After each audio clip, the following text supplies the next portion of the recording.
Hello children, welcome to my class. How are you all? Hope you are doing well. So now today's our topic is non-finite verb. Non-finite verb हैं जो उनको हम हिंदी में कहते हैं असमापिका क्रियाएं. So now what is the definition of असमापिका क्रियाएं is non-finite verbs are the types of verb but they function is noun. वो वर्ब के ही टाइप होते हैं क्योंकि वर्ब पढ़ रहे हैं हम. नॉन फाइनाइट वर्ब क्या होगा? जो भी एक्शन परफॉर्म होगा, लेकिन वो किसका टाइप होता है या किसका फंक्शन होता है? तो फंक्शन इज नाउन्स. वो किसकी तरह काम करते हैं? As a noun. So non finite verb मूल रूप से क्रियाएं ही होती हैं, वर्ब ही होते हैं, लेकिन रूप के आधार पर वो वाक्य में वे नाउन का अर्थ देती हैं. वाक्य में वो नाउन का अर्थ देती हैं. So first one is the infinitive verb. So क्रियार्थक संज्ञाएं. सो यदि किसी क्रिया के संज्ञाएं जो है, संज्ञा जो हमने पढ़ा है नाउन, तो यदि किसी क्रिया के अंत में ना, नी, ने आदि आए तथा वह टू प्लस वर्ब का हमें क्या फॉर्म यूज करना है? First form. This is very important कि हमें वर्ब का कौन सा फॉर्म यूज करना है? फर्स्ट फॉर्म से बनी हो तो उसे इनफाइनेटिव कहते हैं. जैसे I want to help you, मैं तुम्हारी मदद करना चाहता हूं. तो देखो यहाँ सब में टू होगा क्योंकि इसका रूल ही है कि टू के साथ क्या होगा? द इनफाइनेटिव में टू के साथ वर्ब का फर्स्ट फॉर्म होगा. तो जितना भी कलर्ड जो है वो इनफाइनेटिव वर्ब है. So I want to help you, मैं तुम्हारी मदद करना चाहता हूँ. She went to see the Red Fort, वो लाल किला देखने गई. To work is to worship God, काम जो है पूजा की तरह है, भगवान की पूजा की तरह है. He wants to teach me, वो मुझे सिखाना चाहता था. The train is about to leave, train जो है वो कुछ ही समय में निकलने वाली है. तो जो उपयुक्त वाक्य है 1, 2, 3, 4 में to help, to teach, to see, to leave क्रियाओं के ऑब्जेक्ट तथा जो वाक्य है में टू वर्क क्रिया का सब्जेक्ट है तथा टू वर्शिप क्या है? वो ऑब्जेक्ट है, ऑब्जेक्ट की तरह काम कर रहा है. नाउ टू प्लस वर्ब, और वर्ब की कौन सी फॉर्म? फर्स्ट फॉर्म से बने हैं ये सब. नाउ अतः ये इनफाइनेटिव है और इनफाइनेटिव का प्रयोग जो है वो वाक्य में नाउन के समान सब्जेक्ट, ऑब्जेक्ट या कॉम्प्लीमेंट के स्थान पर होता है. सब्जेक्ट, ऑब्जेक्ट या कॉम्प्लीमेंट के स्थान पर होता है. तो निम्न दशाओं में इनफाइनेटिव बिना टू के आता है, जैसे कि वर्ब तो bid, let, make, need, dare, see, hear के बाद she bade the servant bring a glass of water, तो उसने सर्वेंट के लिए क्या कहा कि आप ग्लास ऑफ वाटर लेके आइए. The police let the culprit go, police ने क्या किया? कल्प्रिट, जो कल्प्रिट था उसको जाने दिया. नाउ द जज made him stand in the court, जज ने उसे कोर्ट में खड़ा कर दिया. You need not right this ऐसे, तुम्हें ये ऐसे लिखने की कोई आवश्यकता नहीं है. He dared not to do it, उसने डेयर नहीं किया उसको करने का. आई सॉ हिम गो, मैंने उसे जाते हुए देखा. The mother heard the child cry, mother ने क्या देखा कि बच्चा रो रहा है तो उसने मदर ने सुना. नाउ अब हम will, would, shall, should, can, could, may, might और मस्ट के बाद इनफाइनेटिव जो बिना टू के आते हैं, जैसे कि जहां हम टू नहीं लगा रहे हैं बट वो इनफाइनेटिव है. कैसे?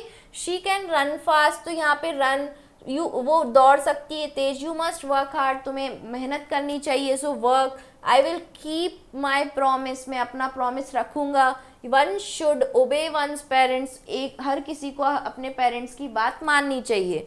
तो यहाँ पे ये सब क्या है? टू के बिना यूज हुए हैं but they all are infinitive. Now next, अब जैसे had, better, rather, would, rather, rather than, sooner than के बाद अगर इनके बाद भी इनफाइनेटिव आते हैं, बिना टू के आते हैं, मतलब इसमें टू नहीं लगाना पड़ता है. जो हमने पढ़ा कि टू प्लस वर्ब का फर्स्ट फॉर्म लगाते हैं हम, ये यहाँ पे टू हट जाएगा.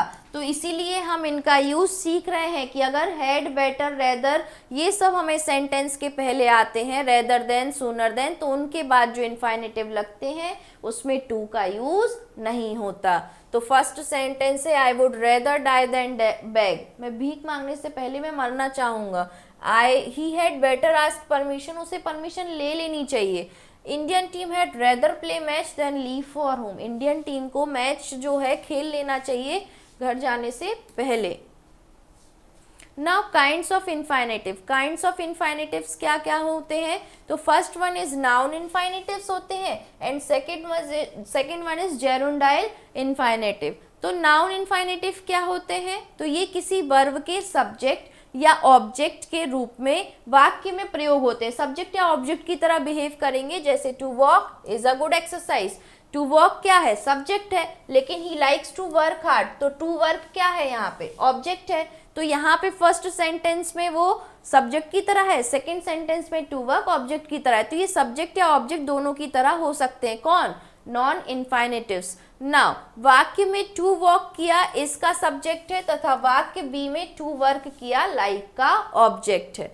नाउ जेरुंडाइल इनफाइनेटिव क्या होते हैं? तो ये वाक्य में किसी वर्ब या एडजेक्टिव या नाउन की विशेषता बताते हैं। जो सेंटेंस है उसमें या तो नाउन या वर्ब या जो भी एडजेक्टिव है, क्वालिटी जो क्वालिफाई करता है नाउन और प्रोनाउन को, उनकी क्या बताते हैं ये? तो उनके बारे में विशेषता बताते हैं। So we eat to live, हम जीवित हैं किसके लिए? हम खाते किस लिए? जिंदा रहने के लिए। It is easy to learn, सीखना आसान है। This is a house to let, ये घर है बेचने के लिए। He went to see off his sister, वो अपनी सिस्टर को सी ऑफ करने गया है। जैसे कहीं हमारी बहन दूर जा रही है, bye aeroplane, by train, to see off. Now it is a pleasant to hear good news, खुशी हुई ये गुड न्यूज सुनकर। A few men are to be admired, कुछ ऐसे मैन हैं जिनको हमें एडमायर करना चाहिए, जिनसे कुछ सीखना चाहिए। तो जैसे कि वाक्य जो ए और बी है, ये ए और बी जो है, इसमें live, see off, eat, went, ये वर्ब की क्या बता रहे हैं? विशेषता बता रहे हैं। इसी तरीके से जो सी और डी फॉर्म है, सी और डी सेंटेंस है, तो इसमें जो टू लर्न है और टू हेयर है, साथ में ईजी और प्लेजेंट की विशेषता बताते हैं। ये ईजी और प्लेजेंट की विशेषता बता रहे हैं, टू लर्न और टू हेयर। नाउ जो ई और एफ सेंटेंस है हमारा, ई और एफ, इसमें जो टू लेट है और इसमें जो टू बी एडमायर्ड है, ये क्या बता रहे हैं? ये हाउस और मैन की विशेषता बता रहे हैं। क्लियर? ये हाउस और मैन की विशेषता बता रहे हैं। नाउ द जेरेंड, जो क्रियावाचक संज्ञा है, ये क्या होती हैं? तो वर्ब की फर्स्ट फॉर्म में अगर हम आईएनजी जोड़ने से जेरेंड बनते हैं और इनका प्रयोग नाउन के रूप में होता है। तो singing is a good art, तो सिंगिंग यहाँ पे क्या है? वर्ब, और इसमें आईएनजी लगा दो तो वो जेरेंड बन जाते हैं। तो सिंगिंग अच्छा आर्ट है। आई लाइक रीडिंग एसेस, मुझे क्या है? ऐसे पढ़ना पसंद है। शी हेट्स टेलिंग लाइज, उसको झूठ बोलना से नफरत है। I am fond of eating oranges, मुझे ऑरेंजेस खाना बहुत पसंद है। Drinking is bad for health, drinking क्या है? स्वास्थ्य के लिए हानिकारक है। सो नाउ नेक्स्ट जो भी उपयुक्त वाक्य हैं उसमें सिंगिंग, रीडिंग, टेलिंग, ईटिंग और ड्रिंकिंग, ये शब्द क्या है? जेरंड है, जो नाउन के रूप में कार्य कर रहे हैं। Clear? Now exercise, complete the sentences with infinitive form of the verb given in the box. Box में ऑलरेडी हमें इन्फाइनेटिव फॉर्म वर्ब के दिए गए हैं, इनमें से चूज करके हमें ये जो फिलअप्स हैं इनको कंप्लीट करना है। So first one is he likes dash cricket, तो he likes to play cricket. Cricket क्या है? खेलना पसंद है। So he likes to play cricket. Dash fault is easy but dash is difficult, तो to forgive and to correct. So to forgive fault, मतलब किसी ने कोई गलती की उसको क्षमा करना मुश्किल है, बट easy फॉल्ट को उसको माफ करना आसान है, लेकिन करेक्ट इज डिफिकल्ट, लेकिन अगर उसे हम करेक्ट करेंगे तो वो थोड़ा सा क्या है? डिफिकल्ट है। टू और सब में हमें क्या ऐड करना है? टू ऐड करना है, क्योंकि हम यहाँ पे इनफाइनेटिव फॉर्म ऑफ वर्ब को यूज कर रहे हैं। Third one is I took the patient to the doctor, patient को लेके मैं कहाँ गई? डॉक्टर के पास। डॉक्टर के पास क्यों जाते हैं? एग्जामिन करने के लिए कि आखिर हुआ क्या है। So to examine. Now the thief had dash in the coat, चोर जो था उसको कोर्ट में क्या हुआ? सो चोर ने कोर्ट में क्या किया?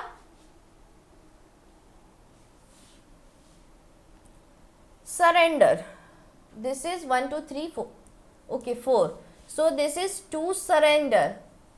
कोर्ट में उसको सरेंडर करना पड़ा। सरेंडर करते हैं ना कि हाँ मैंने ही चोरी की, अपना जो भी गुनाह है, जो भी हमने अपराध किया है उसको मान लेते हैं, तो फिर हमें जो भी सज़ा सुनाई जाती है उसमें थोड़ी सी वो छूट दे देते हैं, बट सज़ा तो होती ही है, बट फिर भी तो ये सरेंडर करना कहते हैं उसे। Now dash is human, dash is divine. So to err is human,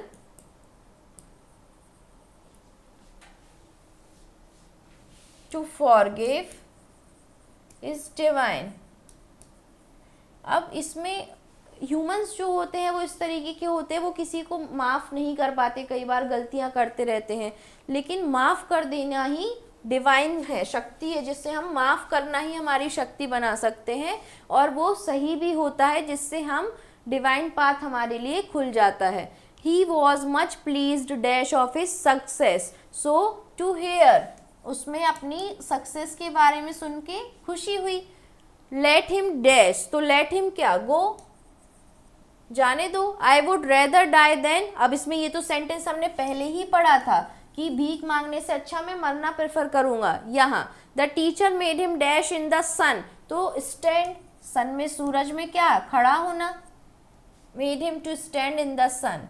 now this house is dash, तो this house is to sell, ये घर किस लिए है, बेचने के लिए ही ये घर है। Now fill in the blanks with infinitive form of verbs given in the bracket. Bracket में हमको ऑलरेडी वर्ब दिए हैं, अब इनका इनफाइनेटिव फॉर्म क्या होगा, टू, सिर्फ हमें इसमें क्या ऐड करना है, to. So they had to vacate the house, उनको घर खाली करना ही पड़ेगा। She want dash a race, तो उसे क्या करना है, रेस दौड़ना है, to run a race. I want dash home now, I want to go home now, मैं अब घर जाना चाहता हूँ। I requested her dash me food, तो I requested her to give me food, request किया कि मुझे फूड दे दो। I was glad dash this, I was glad to hear this, इसे सुनकर मुझे खुशी हुई। I have no money dash a bag, so I have no money to buy a bag, bag खरीदने के लिए मेरे पास पैसे नहीं हैं। I had no choice but dash him, I had no choice, हमारे पास कोई चॉइस नहीं है, बस उसे ओबे करना, ओबे मीन्स उसकी बात मानना। Priya went to the library dash the newspaper, तो प्रिया लाइब्रेरी गई to read the newspaper, newspaper पढ़ने के लिए। He would rather die than to beg, वो भीख मांगने से अच्छा मरना प्रेफर करेगा। ये सेंटेंस कितनी बार रिपीट हो गया, हम कब से पढ़ रहे हैं अभी इसी को। She likes dash to play football, उसे क्या पसंद है, तो प्ले फुटबॉल, उसे फुटबॉल खेलना बहुत पसंद है। Now next, fill in the blanks with the gerund form of the verb given in the bracket. Brackets में जो वर्ब दिए उनको जेरेंड बनाना है, तो उसके लिए हमें क्या करना है, सिर्फ आईएनजी ऐड करना है, आईएनजी फॉर्म ऑफ वर्ब उसका यूज होगा। सो यहाँ पे after dash your work you can go for playing, so after finishing your work, एक बार तुम अपना काम खत्म कर लो फिर तुम खेलने जा सकते हो। She is fond of reading, उसे किसका शौक है, रीडिंग का, पढ़ने का। Dash on the road is not safe, तो रनिंग, रोड पे दौड़ना क्या नहीं है, सेफ नहीं है। फिर he does not like singing, उसे क्या पसंद नहीं है, सिंगिंग पसंद नहीं है। After dash food the child slept, तो after eating, after eating food the child slept, तो खाना खाने के बाद बच्चा क्या हुआ, सो गया। नाउ प्लीज स्टार्ट स्पीकिंग, बोलना शुरू करो।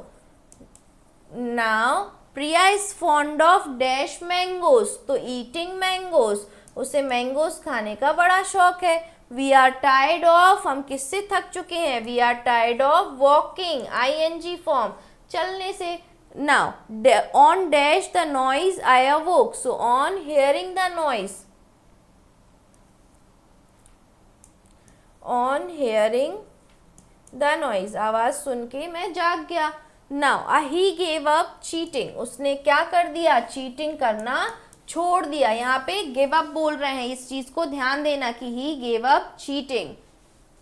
Clear. So this is all about infinitive verb. जो नॉन फाइनाइट वर्ब होते हैं, जेरेंट होते हैं, सिर्फ ING यूज़ करना रहता है। नॉन फाइनेटिव वर्ब होते हैं जो उसमें सिर्फ हमें टू यूज़ करना रहता है। सो this is all about it. Have a nice day. Thank you class.